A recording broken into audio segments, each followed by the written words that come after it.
Big Iron Moto fans, welcome to my first impression of the 2023 KTM XCF 350 Factory Edition. This bike is a beast. I saw it come out on the KTM press release, and within 30 seconds I had emailed my dealer saying, can you get me one of these? And he didn't even know what I was talking about. But after some quick research and looking through his inbox for all the press releases, I think he quickly realized why I was calling him. So he said, sure, the first one's yours. Made a quick deposit.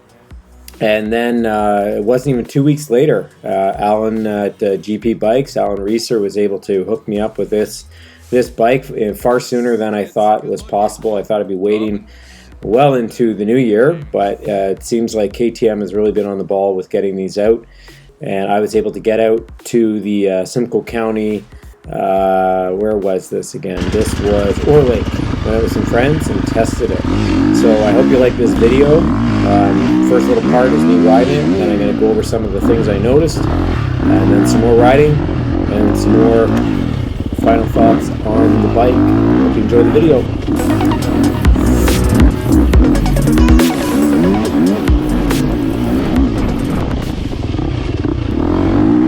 The first thing I noticed about this bike is the power it has. It's unbelievable. I've never ridden a bike so powerful in the woods. Now, that being said, I don't ride 450s. I've never ridden a 450. I do have a 350 track bike, a Husqvarna, and this is very similar, but because it's geared for the woods, meant for the woods, meant for racing, essentially it looks like it's designed for GNC style racing. This was previously the Caleb Russell edition, and now the Caleb is retired. This is just called the 350 Factory Edition. A little rock jump for you there. So here are my thoughts on the trail about the bike. Alright, so now I've been riding it for a bit. I thought I'd go over some of the things I've noticed, how it's different from previous year's models. Start with the cockpit. Obviously the start and stop button are on the same side, which is different from previous years. Some people don't really like this because the other ones were more sensitive, but I've actually even in the short time I've ridden it, I've come to grow familiar with it, and I don't mind it at all. The other thing that's kind of nice is it's tucked away like this. In other previous years where you had the kill switch up here, especially, it would get buffed. You'd get buffed up because you'd crash and it might scuff it up. On this side, I guess part of the reason for doing that is you have your traction control and your maps. So here's traction control under here. This is a quick shift, but on the XC, the 350 XCF model, the quick shift doesn't actually, the button doesn't work. Now, I don't know if you can actually get another option to add it to it. I don't see why not. It just seems like an ECU issue, but maybe it's something mechanical. But either way, it doesn't come standard on the XCF, but the traction control here does, the maps do. So let me start it up and I'll show you how that looks. So here we go, the start button on this side. Right, there's your kill switch. And then here you've got your different maps. I think the green is softer. I haven't really tried it out well enough to know. There's your other map. That's probably the more aggressive map. Here you can see the traction control on and off. That does work, actually. I'll show you some footage here.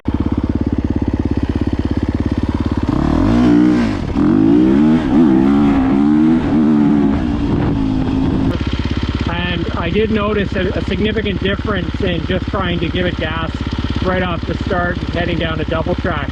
So there is a noticeable difference on the traction control, and I'm not sure what I'm more comfortable racing with yet. Still got your Brembo clutches and brakes, which is great because I really like the Brembo hydraulics. And you can notice here you've got different hand guards, which are noticeably different. They're thicker, they're a lot sturdier than the other ones that came before, and I quite like them. I've always ridden with flags. Part of the reason I like the flags, I shouldn't say always, in the past year or so I've switched to flags and I quite like it. And part of the reason is you don't get your wrist stuck in here, and you also have the natural flex of the bar. So this is a really nice compromise because you get the benefit of a very sturdy, what you get in a bark buster typically, but you're not losing the flex of the bars or the risk of breaking your wrist. Triple clamps here. This is the factory edition, as you can see. So this is going to come a little bit different than the standard 350 XCF. On this one, you've got the factory edition triple clamps. The other thing that you've noticed on the factory edition is it comes with this carbon fiber. It's probably mostly, I think it's plastic actually, with the carbon fiber look to it, but it looks like plastic, but it does look sturdy. And there's a lot of other bling on here on the factory edition, but you know, fundamentally it's the same bike. You've got some performance parts on it. The nice thing about the XCFs this year is they come with the Geomax 33, which, you know, I'm biased because that's the combo I run already, is the MX33 and AT81 on the rear for XCs. I think that's a great combo. It seems to work every time, and I'm quite happy that KTM has moved to that as a standard now. What else is different on this bike? Almost everything. So you can see even the fender, it's a lot more bulbous at the front here. And I don't know if it would fit an old fender. It might. It kind of looks the same in there, but it's definitely a different style of fender. It does look like it fit the old models though, but you can see here there's a lot of changes made to try and change the mud distribution. This, I think, is to break up the mud, so you don't get your rads all covered in mud. And then one thing we noticed this morning is just how tight it is when you turn the shroud it comes, and I think part of the reason for that is you're going to get a lot less mud coming in, so it's probably very aggressive mud deflection, keeping the dirt out of your face and eyes. I think that's the theory behind it, but it looks great, and it doesn't impede anything. And surprisingly, when I was out on the trail today, I noticed it has a very good turning radius, which you often don't find with standard bikes, because I don't know, they often have like these stoppers in here, and I just noticed now that these stoppers that you find in previous models aren't even present. While we're down here, we'll look. The rads are noticeably different. You can see that this is coming up. This elbow is coming up as opposed to across, which on the two-stroke models would cause significant problems with the power valve hitting it and leaking. I had a problem with that on my other bike. It looks like a standard oil filter in there. The engine does. I think it's been all redesigned. I don't know enough detail or have enough expertise to tell you all that, but certainly it looks different. Before you notice the here it's a straight across look, and I'm not sure the significance of that, but the engine definitely looks different design, different frame, engine mounts. I mean, kind of look for yourself and you can see the differences. You may know better than me. Different air box, so the air filter on this bike is different as well. So when you buy a 2023 model, you're going to have to get a different style air filter, because you can see it's redesigned so the air actually goes through and down into the filter, which is really cool. It's really nice, and it just looks great, and I think it's a much better design because you can see that type of airflow getting in there. I noticed with this bike it actually sits quite high. The sag's properly set for me right now, but it still did sit quite high for me. And maybe as it breaks in, it will start to feel a little bit more normal. But it for those short riders like me, it is something you might have to get used to. On the factory edition, you can see it comes with this beautiful FMF titanium silencer. I love that. I love that look. It looks so good. I do wish they had upgraded the expansion chamber to something a bit more bling, but I'm sure functionally it does the same thing. But the whole thing just looks fantastic. On all of the 2023 bikes, you can see the foot pegs are noticeably larger. There's a much bigger platform here. It looks like the brake pedal is still the same, but the platform is great. And my friend pointed out to me in previous years you would find the pin inserted downwards and that caused problems. Now KTM has changed that, so the pin's coming upwards with the cotter pin up here, and the reason that was important because on previous years this kickstand would come up and kind of sever the cotter pin, and then the pegs would be susceptible to coming out. Here you've got a beautiful new kickstand, totally redesigned, which is a godsend, because in previous years it's like every single KTM bike I've had, the kickstand would come off and it's very expensive and spring will go flying. So let's hope this is a bit more sturdy, but it definitely looks like a better design.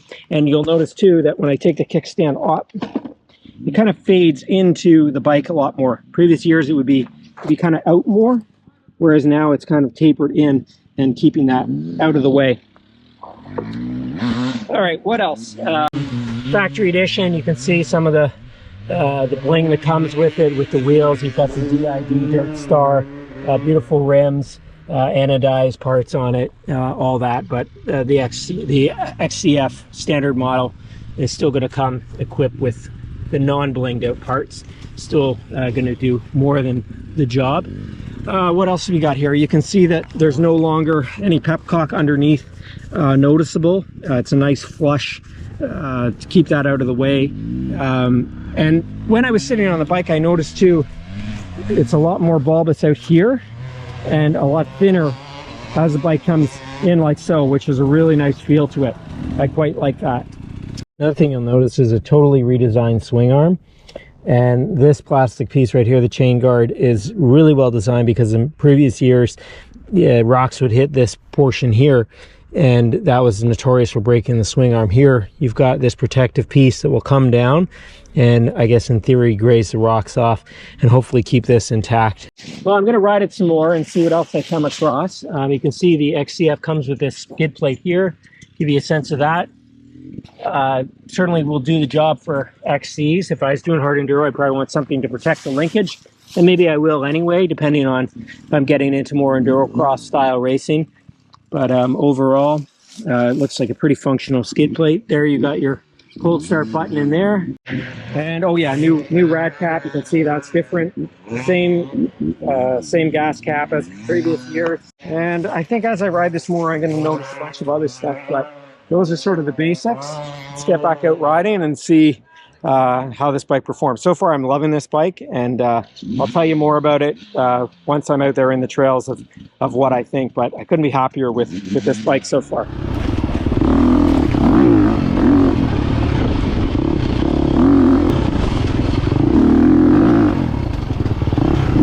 Like many four strokes, it tracks really well in the woods if you can get a good line on a single track.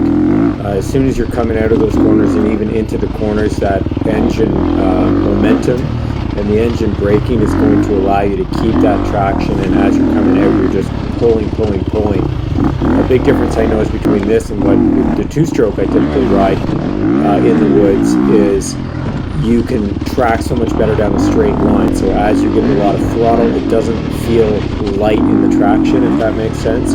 The two-stroke it feels quite light as you hit the gas. It'll lift the front wheel, and it feels like it has a lot of power, and it sounds like it has a lot of power, but the four-stroke really has a lot of power, and it just seems to always be connected to the ground. Here we are playing over some rocks, checking out the suspension.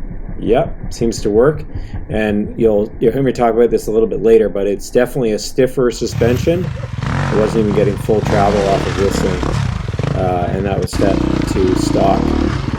But it's very well balanced. I managed to get over this log first try, and didn't feel like it was unstable going quickly through the woods. It just is an awesome bike. Here's going through some whoops, keeping that linear momentum. Awesome feeling through it. It's a great combination of feeling nimble in the corners, but also full pin drag racing as you hit down those straightaways.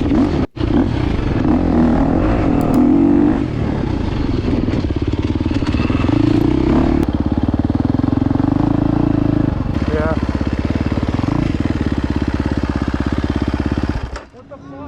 I hope you enjoyed the video. I'm just cleaning up the bike now, and before I wrap it up, I thought I'd point out a couple more small changes, improvements that I thought you'd like to see.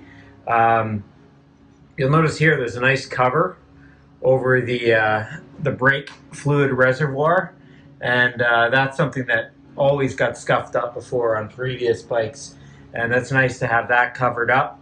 Another thing I noticed is that the bikes come standard with these wraparound style guards, which were an upgrade that a lot of people would go to protect their forks, and now it comes standard in the 2023. I'm not sure if I pointed this out already, but one thing that is great with the suspension, oh no, look what I've already done. I guess that's a good thing. It means I'm squeezing my bike. Another thing you'll notice is you've got high speed and low speed compression with clickers now, which is a nice thing to have when you're out on the trail and trying to tweak your suspension. Before, you'd have to have the proper tools with you. And same thing down even here on the rebound. You've got the ability to change that with your fingertips. You'll also notice a nice bracket up here. The rad cap has been changed as well. You've probably seen a lot of that. There's quite a few tools that come out, some CNC tools that I think Motion Pro and a couple others have released to have this, although I didn't find it very hard to open up, so it's not a big deal. This bracket is really nice, keep the wires out of the way. And from what I've seen in some of the other videos, all under the seat here, all the wiring, all the harnesses are really cleaned up. I haven't actually taken the seat off yet, and I don't intend to. You can look at another video, but that I think is another major improvement. So you can probably tell by the gold color of my expansion chamber that I've been riding this today, giving it a test. And what I can say to you, bottom line is, this is an incredible bike if you want one that is high performance for XC racing. I would not recommend this bike to someone who is wanting to have a casual trail bike. This is something that, with the power and the four-stroke flameouts that are inevitable with any type of four-stroke, I wouldn't say it's the easiest bike to ride. I'd still recommend getting perhaps a two-stroke like an XCW or something if you want to be out there casually in the woods. But if you want a fire-breathing dragon to scare people in front of you as you're coming up in XC races, I can't imagine a better bike. My impressions overall is this has more than enough power for me. I'm 155, 160 pounds. And so when I hit the throttle, I often have to back off because it's just pulling so hard, which is good because as I get more used to that, I'm going to be able to use that power selectively. Another thing is it just looks awesome. As you can see, it's got all the bling on it. It's already looking like, the name suggests, a factory bike. And it just pulling up at a race, you're going to get some eyebrows lifting. And as far as the feel of the bike, it does come set rather stiff, and that's the point. This is a bike that is meant for racing, and if you're getting on it, when you're even within normal range of 150, I should say normal, within the range of what it's set for with the standard springs, you're going to still find it quite stiff. I'm in the range, and I found it to be already tuned for what I'd consider to be a very fast XC race.